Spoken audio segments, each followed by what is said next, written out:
Halo guys, selamat datang kembali di channel Cerita Singkat. Di video kali ini, kita akan membahas film aksi terbaru Jason Statham yang berjudul Mutiny. Seorang mantan tentara dan pengawal pribadi yang harus bertaruh nyawa demi membersihkan namanya sekaligus membalaskan kematian bosnya yang sudah seperti keluarga sendiri. Penasaran gimana aksi Jason Statham yang super nekat dan brutal di tengah lautan? Tanpa berlama-lama lagi, yuk langsung aja kita masuk ke alur cerita lengkapnya. Cerita dimulai dengan memperkenalkan jagoan kita yang bernama Cole, seorang kepala security yang bekerja di sebuah perusahaan besar milik Manuel Tibu Campalo. Tibu baru selesai bertransaksi penjualan perusahaan pelayaran miliknya.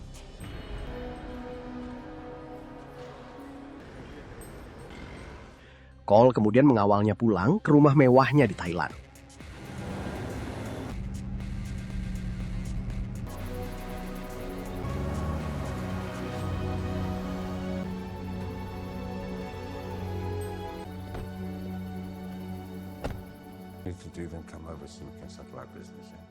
Suasana kemudian menjadi lebih santai di malam harinya. Tibu sedang menghabiskan waktu dengan bermain catur bersama pengawal pribadinya, Cole. Di sela-sela permainan, Cole menceritakan bagaimana ia bisa sangat jago bermain catur.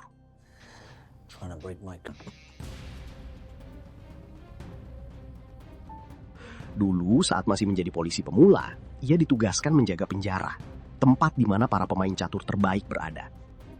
Cole mengaku merindukan aksi sebagai polisi, namun tidak dengan urusan politiknya. Ia tidak bisa kembali ke kepolisian karena pernah melakukan kesalahan dan membuat masalah dengan orang yang salah.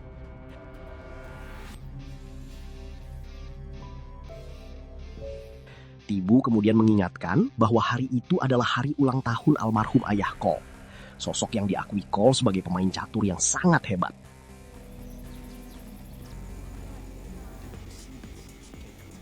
Cerita berlanjut ke acara pesta makan malam megah yang dihadiri oleh putranya yang bernama Cameron, rekan bisnis, dan para tamu undangan.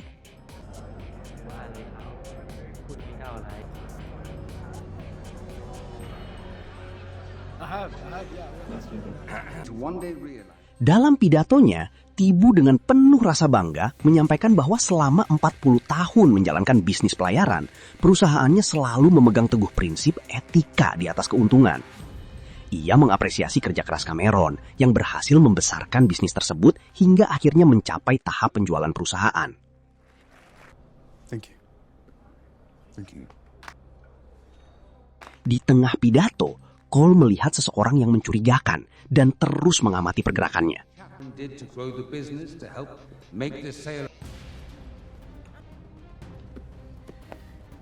Acara perayaan berlanjut dengan momen yang sangat emosional. Tibu memanggil Cole untuk bergabung dan memberinya sebuah hadiah, jam tangan. Jam tangan itu memiliki ukiran tanggal khusus di bagian belakangnya, menandai hari di mana Cole mempertaruhkan nyawa untuk menyelamatkan Tibu 5 tahun lalu. Bagi Tibu, Cole bukan lagi sekedar pengawal, melainkan sudah menjadi bagian dari keluarganya sendiri. Setelah pesta selesai, Tibu dan Cole pulang bersama menggunakan mobil. Di dalam perjalanan, Tibu mengungkapkan alasan sebenarnya ia menjual perusahaan. Bisnis pelayaran adalah mimpinya, bukan mimpi Cameron. Sehingga ia ingin memberikan kesempatan bagi anaknya untuk mengejar cita-citanya sendiri. Tiba-tiba mobil mereka terhalang oleh barikade polisi di jalanan yang sepi karena ada truk molen yang lagi mogok melintang di jalan. Saat Cole berusaha memundurkan mobil, perangkap mematikan pun terjadi. Cole berusaha keras melawan dan memacu mobilnya untuk lolos, namun Tibu terkena tembakan fatal.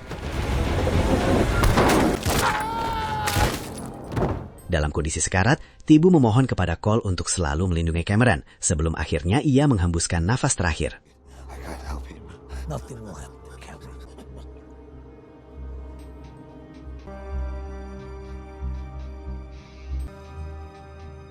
Setelah aman, Cole segera memeriksa mobil yang digunakan penyerang dan menemukan paspor Amerika atas nama Jonathan Rogers. Cole langsung menghubungi rekannya, Taran, untuk melacak identitas tersebut.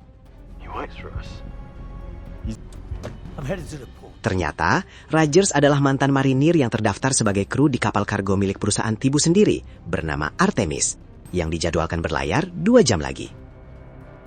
One more thing. Cole memutuskan untuk langsung bergerak menuju pelabuhan.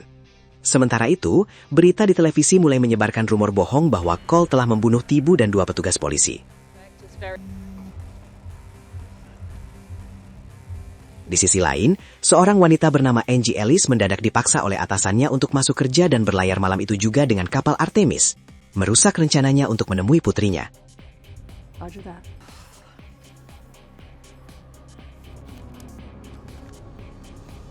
Sebelum bergerak lebih jauh, Cole sempat menelpon Cameron yang saat itu didatangi polisi untuk dimintai keterangan. Cole menegaskan bahwa ia tidak membunuh ayahnya dan memperingatkan Cameron untuk menjaga diri karena nyawanya juga terancam. Cameron, it's Cole. The police are here. Situasi di Pelabuhan Bangkok tampak sangat ketat dengan penjagaan aparat pasca kejadian penembakan. Meskipun dikepung dan risikonya tinggi, Cole berhasil menyusup ke area pelabuhan menggunakan paspor milik penyerangnya yang mirip-mirip dengan Cole untuk mencari kapal Artemis.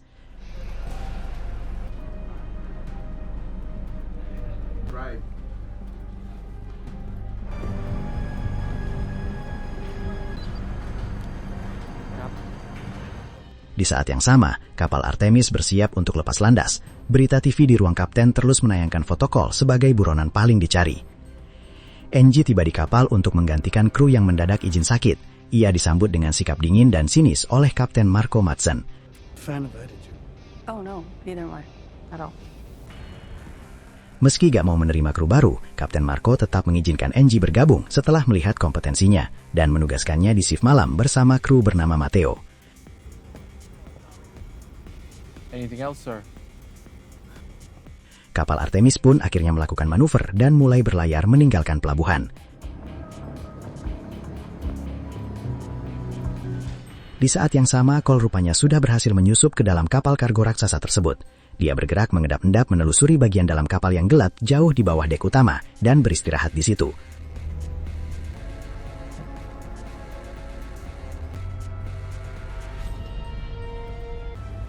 Gak lama kemudian aku memeriksa seluruh area kapal.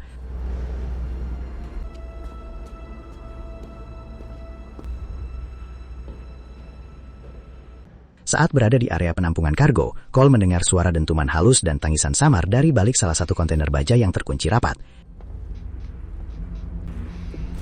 Di saat yang sama, Angie yang sedang patroli juga mendengar suara itu.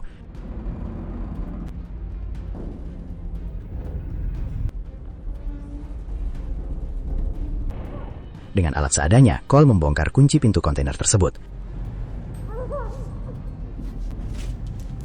Betapa terkejutnya Cole saat membuka pintu. Di dalam ruangan yang panas dan gelap gulita itu, terperangkap puluhan imigran gelap dalam kondisi mengenaskan dan dehidrasi. Cole berusaha menenangkan mereka dan berjanji akan kembali membawa air, makanan, serta obat-obatan untuk menyelamatkan mereka.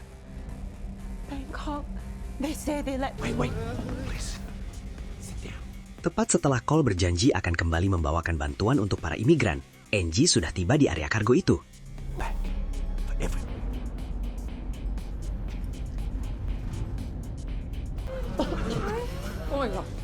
Cole segera bersembunyi, sementara Angie sangat terkejut saat menemukan kontainer berisi puluhan imigran yang kelaparan dan terluka. Angie berjanji akan menolong mereka dan segera berlari menuju ruang kapten ketika beberapa anak buah kapal muncul di situ. No. Joseph! Alhamdulillah. Tanpa rasa curiga, Angie melaporkan kejahatan perdagangan manusia ini kepada Kapten Marco. Fuck, there's a little girl. Jesus Christ. Marco berpura-pura bersikap tenang, menjanjikan akan mengikuti protokol resmi, lalu meminta Angie duduk untuk menenanginya. We should call the Navy, sir. Yes, I will, but I'm gonna get a hold. Namun Angie yang rasa curiga dengan karakteristik laten segera meninggalkan ruangan itu. Marco, come in. Just handling protocol below. Everyone get back in the... Sementara di bawah dek, situasi justru memburuk. Dua kru kepercayaan Marco, Joseph dan Simon, memaksa para imigran masuk kembali dengan kekerasan. Saat Joseph mulai bertindak brutal, Cole muncul menyerang dari kegelapan. Pertarungan sengit tak terhindarkan. Di saat yang sama di ruang anjungan, kebusukan Kapten Marco terungkap saat kru bernama Matteo menolak permintaan Angie untuk memanggil bantuan. Dia malah menodongkan senjata ke arah Angie. Step back. Angie melawan dan berhasil melumpuhkan Matteo, lalu nyalakan sinyal bahaya darurat ke Angkatan Laut sebelum akhirnya kabur dari ruang anjungan.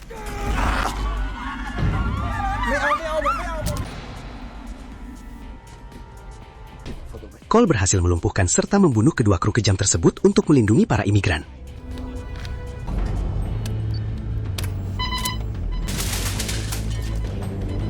Kapten Marco yang mengejar sampai ke anjungan segera mematikan sinyal darurat tersebut. Come on. What are you doing? Get up! The fuck wrong? Cancel, sir. We're okay. Namun, sinyal bahaya yang sempat terpancar itu tertangkap oleh kapal perang Amerika USS Hazard Perry yang dipimpin oleh Kapten Spencer. North, 92 degrees, 56 minutes. Attack, sir. Saat Spencer menghubungi kapal Artemis untuk mengonfirmasi, Kapten Marco berbohong dengan dalih bahwa krunya hanya salah paham dan mengira ada kapal bajak laut Somalia. Artemis. This is the USS Hazard Perry. Hey, this is DSC.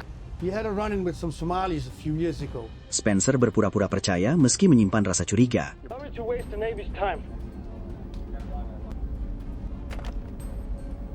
Sementara itu di Bangkok, kepolisian mulai menginterogasi Cameron mengenai panggilan telepon dari ponsel tidak terdaftar. Namun Cameron memilih untuk melindungi Cole dengan mengaku tidak mengingat panggilan tersebut. As you can imagine. Angie yang berhasil meloloskan diri dari ruang anjungan berlari ketakutan di lorong kapal, hingga akhirnya bertemu dengan Cole. Cole segera menarik Angie ke tempat aman dan memperkenalkan dirinya. Who the fuck are you?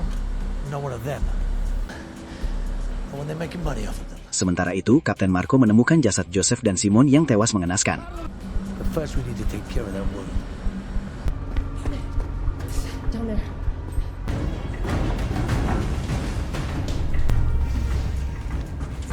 Marco menyadari bahwa lawan mereka bukanlah orang biasa, melainkan seorang profesional berdarah dingin yang berhasil menyusup ke dalam kapal. Marco langsung memerintahkan seluruh krunya untuk menyisir setiap sudut kapal. Cole membawa Angie yang tertembak di bagian lengan ke ruang mesin yang tersembunyi untuk mengobati lukanya.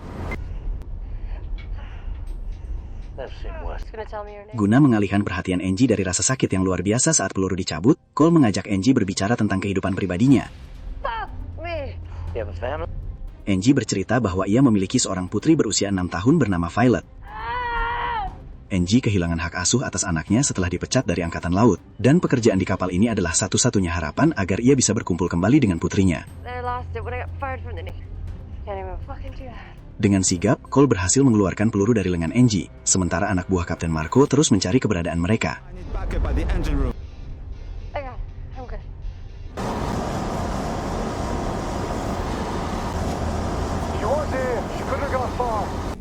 Di tempat lain, Kapten Spencer di kapal perang USS Hazard Perry mulai mencium ketidakberesan dan memerintahkan krunya untuk melacak rekam jejak Kapten Marco Madsen. Kill him? Did you kill this? Kembali ke kapal Artemis, Angie menanyakan kebenaran berita di TV tentang pembunuhan Tibu dan para polisi. Cole menegaskan bahwa semua berita itu adalah fitnah dan ia dijebak. Untuk memanggil bantuan luar, mereka menyadari harus menggunakan radio di ruang anjungan.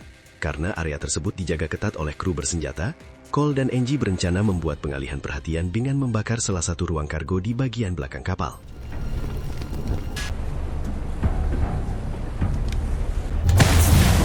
Kapten Marco menyadari bahwa kebakaran ini adalah pengalihan dari penyusup. Ia segera membagi krunya, sebagian memadamkan api, dan sebagian lagi menjaga pintu-pintu utama.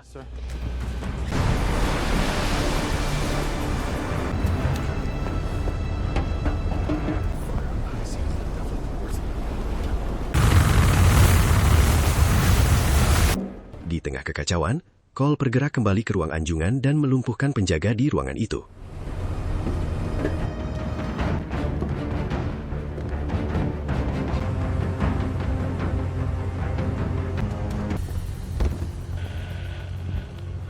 Please respond. Angie langsung memancarkan panggilan darurat ke kapal perang USS Hazard Perry, menyebutkan namanya dan nama Cole Reed, serta membongkar bahwa Kapten Marco menjalankan operasi perdagangan manusia. Time.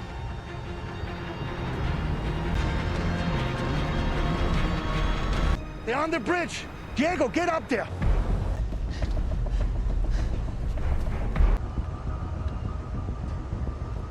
Access hazard Perry. Suara tembakan terdengar di radio saat anak buah Marco menyerbu ruang komunikasi, membuat Komandan Spencer di kapal perang langsung memerintahkan pasukannya untuk mengubah haluan dan bergerak penuh menuju lokasi kapal Artemis. We should be able to get down from here. Cole dan Angie berhasil meloloskan diri dan bersembunyi di dalam salah satu kabin. Cole menenangkan Angie yang syok dan berjanji akan membawanya pulang dengan selamat demi putrinya. Di tempat terpisah, Kapten Marco menelpon bos besarnya mengenai transaksi penjualan para imigran yang dimajukan menjadi 2 jam lagi dengan pembeli bernama Bertus. Marco berjanji akan memastikan Cole tidak akan keluar dari kapal dalam keadaan hidup. Semua pembicaraan itu terdengar oleh Cole lewat HTN yang dia bawa, dan menyadari kalau Kapten Marco terlibat pembunuhan bosnya.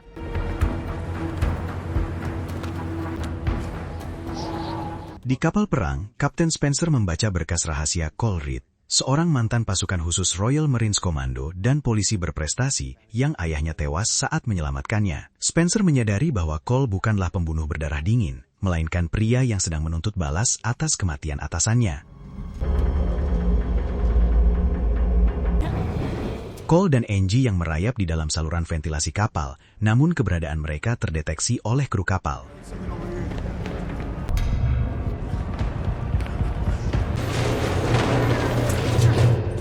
Cole langsung memberondong pengawal itu, namun dia terjatuh di saluran baja tersebut dengan suara bising, membuat pengejar lain mengetahui posisinya.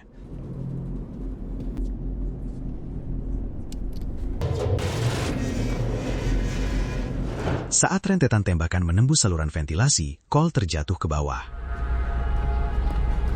Sayangnya, Angie berhasil disergap dan ditangkap kembali oleh anak buah Marco. Kapten Marco memerintahkan krunya untuk menutup rapat saluran tersebut dan turun ke dek. Yes, sir. Let's go! Launch the VBSS crew. Yes, sir. Di saat bersamaan, Kapten Spencer dari kapal perang Amerika memerintahkan tim pasukan khusus Navy SEALs diluncurkan menggunakan perahu cepat untuk menyergap kapal Artemis yang berjarak puluhan mil.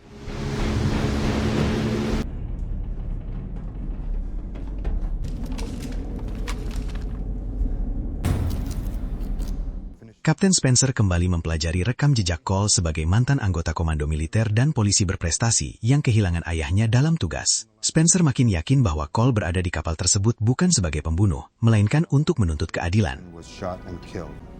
Jesus. Heaven shall be that whoever killed Kampala was on that.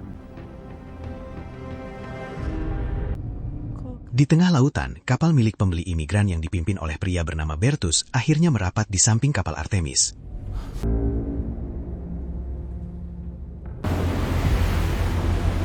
Marco menurunkan tangga dan mengonfirmasi bahwa dana pembayaran perdagangan manusia telah masuk ke rekening bosnya. It's being contained. Let's go meet our guests. Marco dan Bertus kemudian bersiap untuk memeriksa dan memindahkan para imigran yang menjadi korban. I saw smoke coming from your ship. Best part of this job is...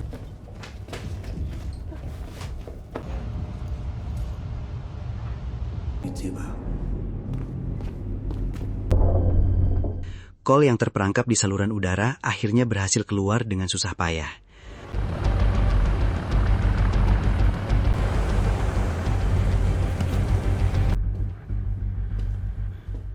Cole mulai melancarkan serangan balasan mendadak. Dengan senjata yang dia dapatkan, Cole membantai anak buah Marco dan kelompok pembeli satu persatu.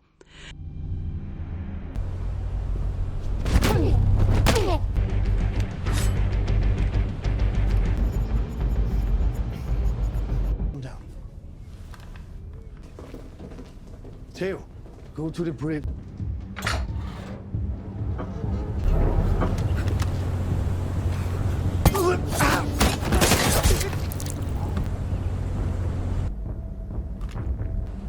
Sementara Angie juga berhasil melepaskan ikatan tangannya menggunakan pecahan kaca dan langsung menghabisi penjaganya.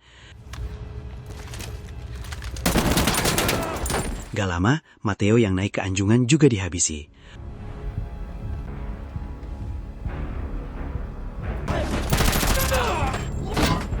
Cole terus melumpuhkan pasukan musuh hingga kehabisan amunisi.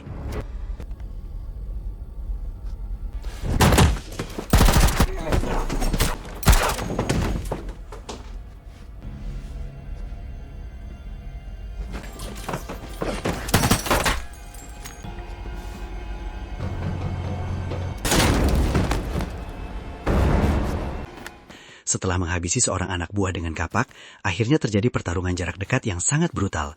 1 lawan 1 antara Cole dan Kapten Marco di atas dek kapal.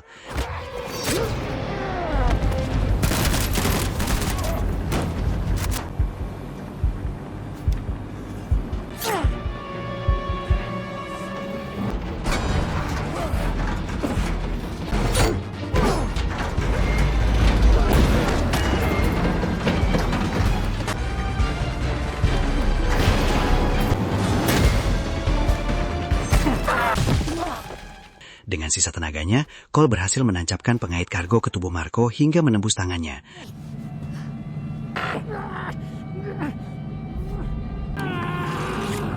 Lalu dengan sebuah tembakan harpu, menewaskan kapten kejam itu sebagai pembalasan atas kematian Tibu.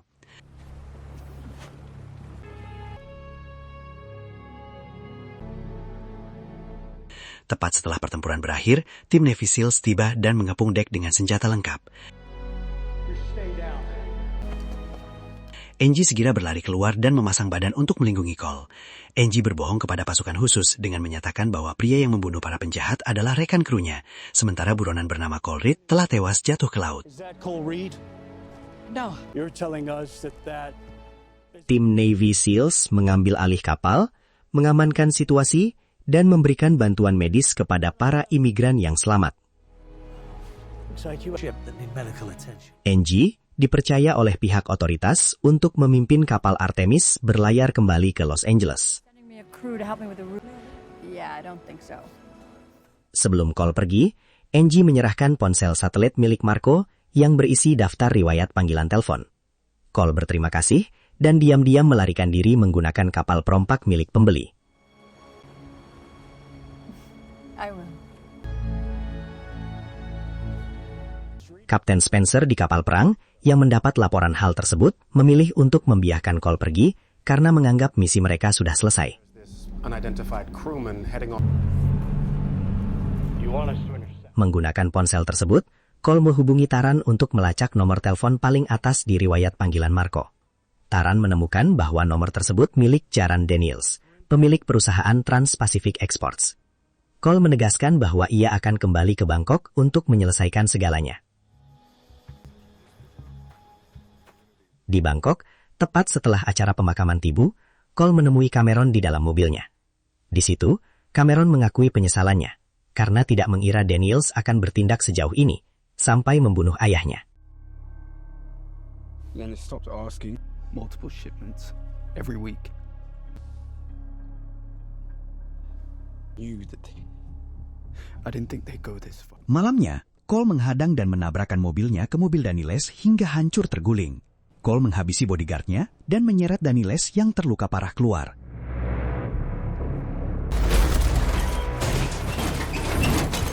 Daniels akhirnya mengaku bahwa ia yang merancang semua kejahatan tersebut. Daniels sengaja menyuruh membunuh Tibu agar perusahaan jatuh ke tangan Cameron yang mudah dikendalikan, sehingga bisnis haram perdagangan manusia dapat terus berjalan. Daniels yang ketakutan menawarkan uang dan apa saja yang Cole inginkan. Tapi Cole langsung mengeksekusinya dengan dingin dan menyatakan bahwa satu-satunya hal yang ia inginkan adalah pembalasan dendam. Dan film pun berakhir di sini. Nah, itu dia alur cerita lengkap dari film Mutiny. Jangan lupa buat tekan tombol like, share video ini ke teman-teman kalian, dan yang paling penting, subscribe channel Cerita Singkat. Terima kasih sudah menonton sampai habis. Sampai jumpa di video seru berikutnya.